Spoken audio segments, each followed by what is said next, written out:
Good evening, ladies and gentlemen. I'm Dr. Doujinshi, and welcome back to another episode of Hentai Reviews, the only series where there's a goddamn fly in the background every time I film. I swear to God, I can't get rid of it. I tried using insecticide, but this is a really, really unventilated area with not a lot of room, and I tried a fly swatter, but I kept knocking shit over, and it won't leave the damn room. I took my eye off it for half a second, and now I can't find it. It's fucking in here. I know it is. Comment down in the section below on which insects you would get rid of in a heartbeat. I'm partial to letting bumblebees stay, ladybugs, and moths. Everything else can die in fire. And if you're wondering why I'm in a bad mood, I'm not. I just don't like insects, and they somehow liked being near me. On to today's review. Since we just went off on a very big topic, I'd very much like to thank all 65 people that are currently subscribed. Holy shit, every single person that subscribes blows my mind that you guys like seeing this, and I'm still proud that every single one of you, puts up with me. So let's get into the review, shall we? Today we are going to be doing episode 8 of Redo of a Healer, a series that I feel like is currently on a Goblin Slayer slope. And if you don't know what that means, it means the first episode or the first few episodes were much darker than the original, or than the rest, and it's kind of pandering out as it's really showing you that characters are trying to move past the horribleness. Or I just happen to hit a lull and I should probably be preparing myself for what comes next. That being said, let's go ahead and get on to this episode. Literally everything is the same as the last episode. The length and time, the same tags, the same everything made by the same person. So we're going to move past that, and we're going to get into this. Starting off, it shows a mysterious character running down the back alleys of a specific part of town. Of a mysterious town that we are not welcome to. As they're moving along, they hide in an old building. And they take off their cloak, reveal a single black wing, and a small red orb just kind of goes into their wings. And she says, "I'm so sorry," and then it cuts to the opening. So they are introducing a new character. Who shall it be? Who knows? I know, I just got done watching the episode. It then cuts to the gang all at camp, and Kiaru recounts the days of, man. Remember when we all had special weapons that could help us use our abilities better? This entire time he's saying it as he's healing the staff that Freya uses for all of her magic since it's been broken. And I'm assuming it tends to do that because, as D&D players know, spellcasting focuses are usually not very well thought of, mostly because they're just thought of, stick makes magic go.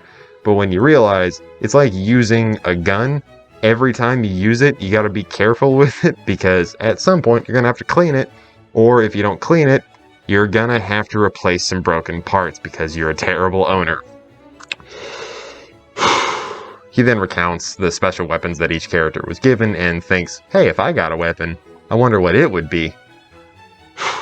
They then arrive in Branica, the place that they had been going to in the episode beforehand, and they head straight to a tavern. Oh, there's an inside joke I could make. But afterwards, they get to the town and they start getting the rundown of everything. They're seated at a table with two other people, one of them a human, another one a demon, and they kind of get the feel of the entire city, trying to, hey, what's going on over here? What's going on? And they kind of get everything going. Learning from the patrons, as they will.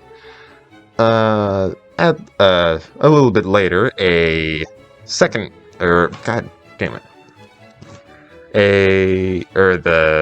barmaid that introduced them in there says, hey, there's one other person that would like to be seated if you don't mind. They're like, fine. Then the next person goes up, and it turns out it's the mysterious girl that we saw in the beginning of the episode. Ooh, a plot thread that actually gets used immediately. Well, more like 8 minutes in, but pretty fast. And it also turns out that Kiara recognizes her.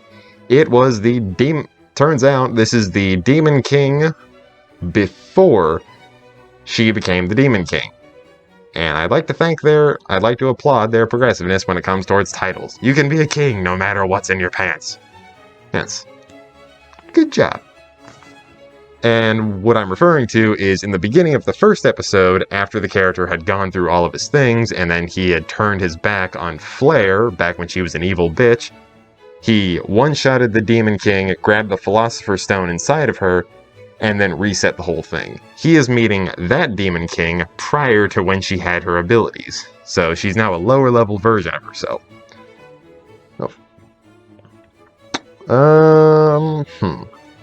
But then, as they're discussing some things, he's making some light jokes like, I know who you are, and she's like, fuck off, I'm trying to be low-key. A large explosion bursts through the window, and the characters are, as you can say, shook. They immediately defend, and he says, hey, you want to team up? And she's like, I just got shot in the leg with neurotoxin. Can you please not be a dick right now? No, and he's like, you want me to help you? And she's like, fucking fine. Fine. So one of the people who's hunting after her attacks him. He one-shots him with healing bullshit. I don't know how you can over-heal blood vessels, but sure, go ahead. After killing that guy, he grabs the tiny little demon girl and then rushes into the back alley and escapes to an unmarked area that would probably have a lot more homeless people in it than you'd imagine. But suspiciously, there's none to be had. And then it moves into the later scenes of the main two female characters that he had been traveling with are now asleep. But he starts getting acquainted with the new Demon King, saying like, hey, I know who you are. She's like, bullshit. He's like, fucking no, why would I bullshit about this? And continues on saying, hey, just join up with me and we'll work on it afterwards. She's like, I'll think about it. Fine. And then it wakes up to the next day, as she's thinking, like, maybe I'll think about it later. And she wakes up to him having a three-way with his companions. Why do people... when I wake up, I'm barely in the mood to look at another human being. Why? Is sex really that good directly in the morning? That sounds like I wake up and my neck is sore. I don't want anybody on me. But he's got two girls on him. That leads to the first and only scene of this episode, from 20 minutes and 15 seconds to 22 minutes and 20 seconds. 2 minutes and 5 seconds overall. Pretty average. And at the end of it, she's talking him up by saying like, I'm a grown woman, I can do what I want. And he's like, oh, are you really a grown woman? And she's like, yeah, I can do what I want. I can be a part of that three-way if I wanted to. So he stands up away from his two girls and stands right next to her and says, really? Prove it. Kind of calling her out, but not actually doing anything. And it then ends with a very, very particular Dick Shadow meme. And then the episode ends.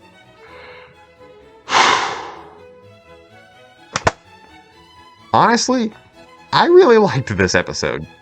This is the slowest episode that they've had, but I really liked it.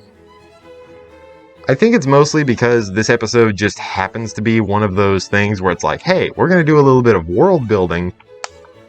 And I'm going to be real. I'm a sucker for, like, functioning time travel mechanics. Like, when people go back in time and then they just completely create a whole new pathway and they somehow know exactly what's going to happen. Like, dude, you changed the entire future. How are you doing all this?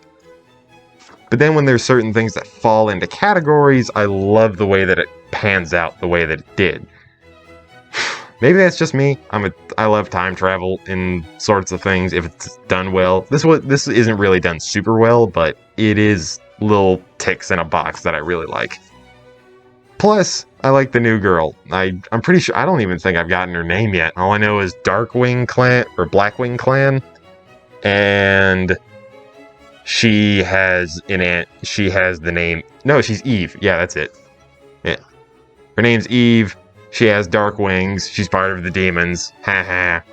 Angelic and demonic things put together. But yeah, I really like this episode. Slower, world building, kind of moving itself up to make itself look a little bit better. I can't say that this is probably the least bad of them all. But yeah, I think I'm definitely going to continue this series, mostly because I'm this far and stopping now would be dumb. So, let's keep this going. I really like this series. And pretty sure that's all I have to say for this episode. Once again, I want to thank everybody that's here, the increasing number of people that just show up and decide to watch my videos. We are currently on our way to 100 subs, and the fact that that actually looks like an achievable goal now is mind-blowing.